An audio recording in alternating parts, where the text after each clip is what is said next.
Z velikim veseljem pozdravljamo v naši sredini predstavnike prijateljske države Kraljevine Maroko na čelu z njegovo ekscelenco, predsednikom Svetniške zbornice, gospodom Ben Hamašem.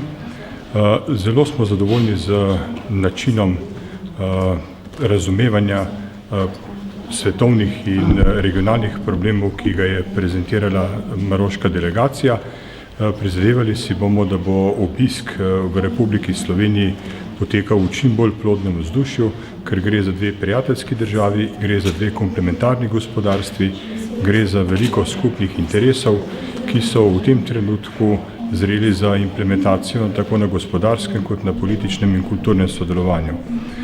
Državni svet Republike Slovenije si bo prizadeval, da bi idejo naše prijateljske države in prijateljske zbornice spravil v življenje, in sicer idejo o sodelovanju Evropske zveze senatov z Arabsko in Afriško zvezo senatov.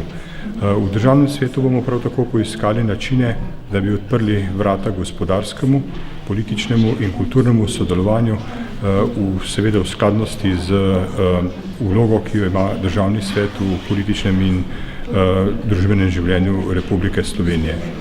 Pogovori so potekali doslej v zelo prijateljskem vzdušju, načeli smo kar nekaj tem, ki so izjemnega pomena za obe državi, in upamo, da bo čim prej prišlo do otvoritve veleposlaništev na obeh straneh, kar bo seveda uresničevanje naše skupne želje in skupnih vizij omogočilo v čim širšem obsegu. Z tega mesta bi se rad zahvalil delegaciji Kraljevine Maroko v njihovi želji in volji, da obišče Republiko Slovenijo, da naše odnose poglobimo in da poskrbimo za to, da bomo eni drugim okno v svet. Maroko Republiki Sloveniji na drugo celino, Afriko, in Republika Slovenija Maroku v centralno in širšo Evropo. Hvala lepa. نعم، تم تحديد قائمة المواضيع اللي يجب أن يكون فيها عمل مشترك وتعاون مشترك. تم تحديدها، وكذلك تم تحديد التحديات المشتركة اللي مطروحة على جدول أعمال العلاقات بين بلدين، وفيها ما يرتبط بالتهديدات ذات الطابع الأمني والإرهابي، والتهديدات المرتبطة بالتحديات اللي فرضها الهجرة والتغيرات المناخية.